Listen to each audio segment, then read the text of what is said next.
വിവാദ ഭാഗം അത് മുഖ്യമന്ത്രിക്കൊപ്പമുണ്ടായിരുന്ന PR കമ്പനി ഏജൻസിയുടെ പ്രതിനിധികൾ നൽകിയതാണ് എന്തായിരുന്നു പത്രത്തിന്റെ വിശദീകരണം. ദ ഹിന്ദു ദിനപത്രം നൽകിയ മുഖ്യമന്ത്രിയുടെ അഭിമുഖത്തെക്കുറിച്ച് പക്ഷേ ഒന്നും അറിയില്ല എന്നാണ് കൈസൻ PR ഏജൻസിയിലെ ഡൽഹിയിലെ ജീവനക്കാർ ഇന്ന് മാതൃഭൂമി ന്യൂസിനോട് പ്രതികരിച്ചത്. ബന്ധപ്പെട്ട അധികൃതർ ഓഫീസിലില്ല എന്നതുമാണ് അവരുടെ വിശദീകരണം.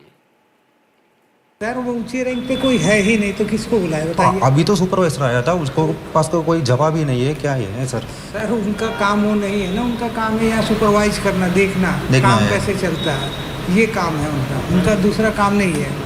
तो एडिटोरियल स्टाफ कोई नहीं है, कोई सब वो तो सब अंदर है। नहीं सर ये डिजिटल टीम है, वो दूसरे टीम है। तो अंदर भी जाने का मना है, अंदर नहीं है। കൈസന്റെ ഡൽഹിയിലെ ഓഫീസിന് മുന്നിൽ നിന്ന് അർജുൻ പീതാംബരനുണ്ട്. അർജുൻ, ഈ PR കമ്പനി വളരെ പ്രധാനപ്പെട്ട ഒരു PR കമ്പനിയാണോ?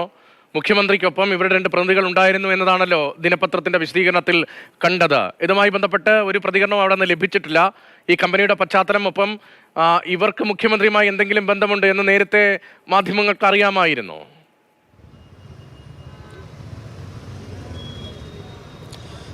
രതീഷ്, നിലവിൽ ഇപ്പോൾ ഹിന്ദു ദിനപത്രം അടക്കം മറുപടി നൽകിയ സാഹചര്യത്തിൽ ആ ദിനപത്രം നൽകിയ മറുപടിയിൽ തന്നെയുള്ള കെയ്സൺ എന്ന PR കമ്പനിയും ആ കമ്പനി നടത്തുന്ന പ്രവർത്തനങ്ങളും അത് മുഖ്യമന്ത്രിക്ക് കമ്പനിയുമായിട്ട് എന്തെങ്കിലും തരത്തിൽ ബന്ധമുണ്ടോ എന്നുള്ളതാണ് ഏറ്റവും പ്രധാനപ്പെട്ട ചോദ്യം. ആ ചോദ്യങ്ങൾ തന്നെയാണ് നമ്മൾ കെയ്സണിലെ അധികൃതരോട് ഇന്ന് ചോദിച്ചതും. എനിക്ക് പിന്നിൽ കാണുന്ന ഈ ബിൽഡിങ്ങിൻ്റെ 4ാമത്തെ നിലയിലാണ് ഈ കെയ്സൺ എന്ന് പറയുന്ന PR ഏജൻസി പ്രവർത്തിച്ചു കൊണ്ടിരിക്കുന്നത്. അവരുടെ ഡൽഹിയിലെ ഓഫീസാണ്. ഇന്ത്യയിൽ ഒട്ടനവധി ശാഖകളുള്ള പ്രധാനപ്പെട്ട PR ഏജൻസി കൂടിയാണ് ഈ കെയ്സൺ എന്ന് പറയുന്നത്.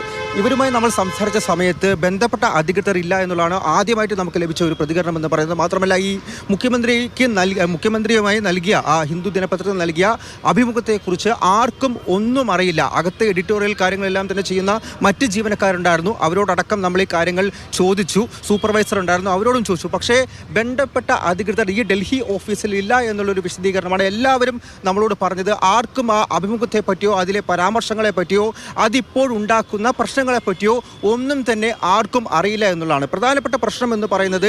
ഈ PR ഏജൻസിക്ക് ആരാണ് മുഖ്യമന്ത്രിയുമായി ബന്ധപ്പെട്ടുള്ള കാര്യങ്ങൾ, പ്രവർത്തനങ്ങൾ ഏകോപിപ്പിക്കാൻ അല്ലെങ്കിൽ നടത്താൻ വേണ്ടിയിട്ടുള്ള ചുമതല നൽകിയത്? അത് മുഖ്യമന്ത്രി നേരിട്ടാണോ അല്ലെങ്കിൽ PR ഏജൻസി അത്തരത്തിൽ നൽകിയിട്ടുണ്ടോ, അതല്ലെങ്കിൽ മറ്റ് എന്തെങ്കിലും തരത്തിലാണോ ലഭിച്ചത് എന്നുള്ളതാണ്. അതിലും ഇതുവരെയും ഒരു വിശദീകരണം ഇറക്കാനോ ഒന്നും തന്നെ CEO അല്ലെങ്കിൽ അതുമായി ബന്ധപ്പെട്ട മറ്റ് അധികൃതരോ ഇവരുമായി ഫോണിലടക്കം നമ്മൾ ബന്ധപ്പെട്ടതാണ്. പക്ഷേ ആർക്കും ഒന്നും തന്നെ നിലവിൽ പറയാനില്ല എന്നുള്ളൊരു മറുപടിയാണ് നമുക്ക് ലഭിച്ചത്. നിലവിൽ ഈ ഓഫീസ് പൂട്ടി ഇവരെല്ലാം തന്നെ 6:30 തന്നെ പ്രവർത്തനങ്ങൾ അവസാനിപ്പിച്ച് ഇവിടെ നിന്ന് ഇറങ്ങിയിട്ടുണ്ട്. അതിന് മുൻപായിട്ടാണ് നമ്മളിവിടെ എത്തിയത്. പക്ഷേ ആർക്കും ഈ നിലവിൽ കേരളത്തിൽ സംഭവിച്ചുകൊണ്ടിരിക്കുന്ന ഈ വിവാദങ്ങളെ പറ്റിയോ അല്ലെങ്കിൽ ഈ ഇൻ്റർവ്യൂവിനെ പറ്റിയോ ഈ അഭിമുഖത്തെ പറ്റിയോ ഒന്നും തന്നെ അറിയില്ല എന്നുള്ളതാണ്. അത് തന്നെയാണ് അവർ നമ്മളോട് പറഞ്ഞിട്ടുള്ളത്. എന്തായാലും നമ്മൾ തുടർ ദിവസങ്ങളിലും ഈ അഭിമുഖം അല്ലെങ്കിൽ ഈ ബന്ധപ്പെട്ട വിശദീകരണം തേടാൻ ശ്രമിക്കും. എന്തെങ്കിലും കേസിന് പറയാനുണ്ടോ എന്നുള്ളത് നമുക്ക് വിശദീകരണം അതുണ്ടാകുമെന്ന് പ്രതീക്ഷിക്കാം. കാരണം മുഖ്യമന്ത്രിയും ഒരു പ്രധാനപ്പെട്ട ദിനപത്രവും അവരുടെ പേര് മുഖ്യമന്ത്രി പരാമർശിച്ച, പക്ഷേ പ്രധാനപ്പെട്ട ദിനപത്രം ആ പേര് പരാമർശിച്ച സാഹചര്യത്തിൽ സ്വാഭാവികമായും അവരുടെ ഭാഗത്തു നിന്നും വിശദീകരണം ഉണ്ടാകും, പ്രതികരണം ഉണ്ടാകുമെന്ന് നമുക്ക് പ്രതീക്ഷിക്കാം.